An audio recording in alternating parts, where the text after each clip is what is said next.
കോൺഗ്രസ് കേന്ദ്രത്തിൽ അധികാരത്തിലെത്തിയാൽ ആർഎസ്എസിനെ നിരോധിക്കുമെന്ന് കോൺഗ്രസ് നേതാവും കർണാടക ഗ്രാമവികസന വകുപ്പ് മന്ത്രിയുമായ പ്രിയങ്ക് ഖാർഗെ. രാജ്യത്തെ നിയമങ്ങളനുസരിച്ച് പ്രവർത്തിക്കുന്ന സംഘടനയല്ല ആർഎസ്എസ് എന്നും കോൺഗ്രസ് അധ്യക്ഷൻ മല്ലികാർജ്ജുൻ ഖാർഗെയുടെ മകനായ പ്രിയങ്ക് ആരോപിച്ചു. മുൻകാലങ്ങളിലും കോൺഗ്രസ് സർക്കാരുകൾ ആർഎസ്എസിനെ നിരോധിച്ചിട്ടുണ്ടെന്നും അദ്ദേഹം ചൂണ്ടിക്കാട്ടി. എന്തുകൊണ്ട് ആർഎസ്എസിനെ നിരോധിക്കണമെന്നും പ്രിയങ്ക് ഖാർഗെ വിശദീകരിക്കുന്നുണ്ട്. സർദാർ പട്ടേൽ ആർഎസ്എസിനെ നിരോധിച്ചില്ലേ? അവർ അദ്ദേഹത്തിൻ്റെ കാൽക്കൽ വീഴുകയും രാജ്യത്തെ നിയമം അനുസരിച്ച് പ്രവർത്തിക്കാമെന്ന് ഉറപ്പ് നൽകുകയും ചെയ്തു. ഇന്ദിരാഗാന്ധിയും നിരോധിച്ചില്ലേ? അപ്പോഴും അവർ അത് തന്നെ ചെയ്തു.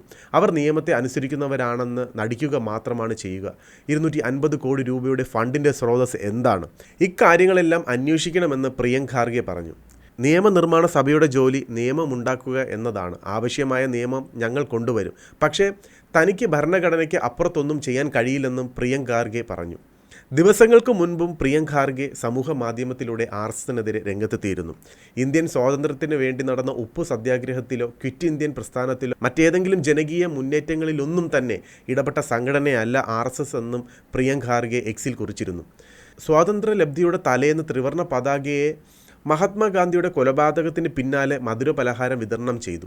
ഭരണഘടനയ്ക്ക് പകരം മനുസ്മൃതിക്ക് വേണ്ടി ആർഎസ്എസ് പ്രചാരണം നടത്തിയെന്നും പ്രിയങ്ക് ഖാർഗെ ആരോപിച്ചിരുന്നു.